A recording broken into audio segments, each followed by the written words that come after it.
See, the essence of democracy is that one individual citizen, each individual citizen is a sovereign in his or her own right. And he or she gives up part of the sovereignty to the state, in return for which you get a rule of law. This, I think, is the key essence of a democratic structure, which does not really happen in India, because it's part of a cultural thing. It's not something that, and to give a very simple example, in the United States, for example, a lot of you have anything to do with the government. An average citizen will not think twice before picking up a phone, talking to a government official on the other side. And I would say 70–80% of the chances, my guess is, you'd get a reasonable answer from the other side. It may not be perfect, but you would get some kind of a reasonable answer. Think of India. An average citizen will not even think of picking up a phone to ask a government servant. And if, God forbid, he or she does, the chances are they'll get an answer of any nature. And what is this? This is not saying something bad or good. It is a reflection of the fact that the government servant or society does not respect one individual citizen because that person is one individual. You will have to say, I am so and so, or you'll go to that office and demonstrate that you got power. You will say, you'll go with 50 people and then maybe you'll be heard. Somebody talk to you. But without the demonstration of power, one individual citizen is just not recognized. This, I believe, is something that is really missed. I mean, because democracies evolved in the West, they did not evolve in our countries. In our countries, we had monarchy, then we had British rule, and then we said democracy. Very true. And to illustrate this further, to dramatize this if you like, I always think of a story that I've heard, a story that all of you have heard, of Mohandas Gandhi 110 years back in South Africa. There's a story where he got inside that train with his first class ticket, the white man objected, he was thrown off. But in that same story is written that he sent a telegram complaining about what had happened to him. And in about 12 to 14 hours, the railway official came and put him on the next train. The significance of this to me is that here was Mohandas Gandhi, a second-rate human being by South African law at that time. A law that I would not agree with, but that's the state of affairs it was. And yet he sends a telegram 110 years back, and the system responds because it's one human being who's complained. Now this, as I said, has been missed in our own evolution for a variety of reasons. And this, I believe, right to information brings about. To my mind, the beauty of right to information is you get information, you can stop corruption, all this is the sidelines of it. The biggest thing about right to information is that it brings about this independence, this empowerment of one individual citizen. Just one. It's not a group. You don't have to be in a group. You are not in a group. You do it as one citizen, sitting wherever you are. And that, I think, is what is bringing this huge transformation in India. And that is the reason why, compared to any other laws earlier that we've seen, citizens are taking it to it like fish take to water. Just about everywhere and anywhere. In a few years, India has some 50, 60, 70,000 laws. Nobody even knows how many laws we have really. No, that's the truth. I've talked to lawyers, nobody knows how many laws we have, but it's somewhere in that region. And yet, we have this one law, the Right to Information Law, or the Right to Information Act, 2005, which has caught the fancy of citizens across the country. You go to villages, you go to towns, you go to cities, you look at media. Typically, for most kind of things, people say you've got to persuade media to support a cause. In the initial stages, yes, some of us did make some efforts. But what we are now finding is that media is, in fact, wanting to print stories of RTI. You cannot see newspapers today in India for even a week without some story on right to information there. You cannot go into a court and not hear the word, oh, I got this information on right to information. Yet it's early days. I mean, I don't want to make it sound very great, but it's happening, it's spreading without any government trying to spread this. I don't think the government is doing anything. Citizens are doing it across the whole nation. Now, very briefly, let me give you a little bit of description of what is right to information all about.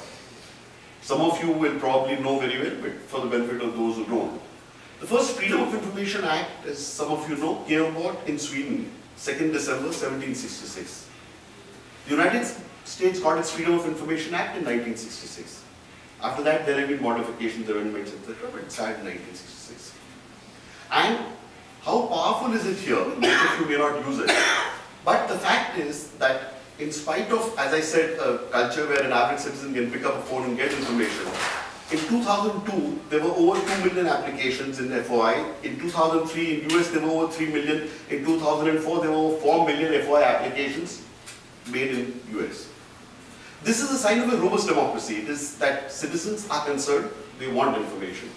However, having said this, in the US and perhaps Europe, the major usage is by companies and by the media. Unlike this, in India, beautifully, it's the average citizen who's the major user. It's not so much companies or media, they're using it, but it's very marginal at this stage. So this is the difference we are finding, and I understand these differences because here the citizen picks up a phone. For a lot of things, in India, we are finding a right to information application. This is one of the fundamental rights of citizens in India as well. Under Article 19(1), we had freedom of expression guaranteed as a fundamental right of citizens. The court in 1976 in the Radnarayan case had ruled that freedom of expression without right to information is a meaningless right. You cannot express yourself meaningfully if you are not informed. And freedom of expression is very important so that you may express yourself meaningfully about government and governance. In a democracy, that's a vital thing. That citizens must be able to express themselves, not merely in terms of other things, but in terms of being able to, even when you vote, it is an expression. And this expression, if you do not have adequate information about what the nation is doing, what the government is doing, is a meaningless exercise. You cannot really exercise your vote meaningfully. Now, quite often citizens tell me in India, they say, oh, what do you mean we don't know? We read newspapers, we look at TV, we surf the internet, we are very well informed. True. But if you go back to that concept of the sovereignty of the individual citizen, one individual citizen may find information on the road outside his house as being very important. To somebody else, his passport application may be important. To another person, his ration card may be important. To another person, not getting his allotment from the ration cards may be a very important issue, and so on and so forth. And this will not be addressed by any of the media. But to that citizen, it is important. I mean, the absence of this makes citizens feel so disempowered, it's difficult to imagine. I mean, now that I hear you are able to sort of see the difference. And you take it for granted. You're not even realizing that this is what perhaps is the reason for the empowerment that you feel here. And this is the reason for a better governance structure. The law, therefore, is only a law which codifies the fundamental right of Indian citizens, which existed the day the Indian Constitution was made, 26 January 1950. The right existed. It's not a new right that has been given to citizens. It is just a codification, how citizens can use this, implement this right, which is their fundamental right, which has been done by these laws. In India, 9 states first had state acts. Maharashtra and Delhi were those which had very good acts. And therefore, my own experience also starts with the Maharashtra Act, before the Central Act came into being. Since 2003, I have been associated with this. The National Act came about on 12th October 2005, where it's an act throughout the whole nation. We have one law. But a lot of our experience in Maharashtra stems from the earlier act, and these were similar acts, not very different.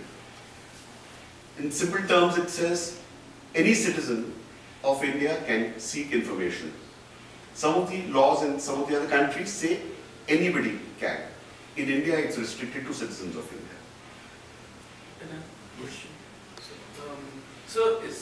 Does it also permit citizens asking questions to private organizations? Okay, I'll just come to that. Who is supposed to give the information? I'll come to that. The law defines what they call public authorities. Now, public authorities are defined by, in very simple terms, if I put it, everything that we consider as government, or also all institutions of self-governance. Therefore, all your municipal corporations, panchayats come into the ambit of the Act. The law goes further and says all institutions controlled by the government, or substantially financed by the government, or owned by the government. So if it falls in one of these, then it's a public authority which is supposed to be giving information. The logic and philosophy behind it is, why am I entitled to information from anybody? Because I own the government. The citizen owns the government in democracy. It's not just mere for mouthing and saying of the people, for the people, by the people. This is real.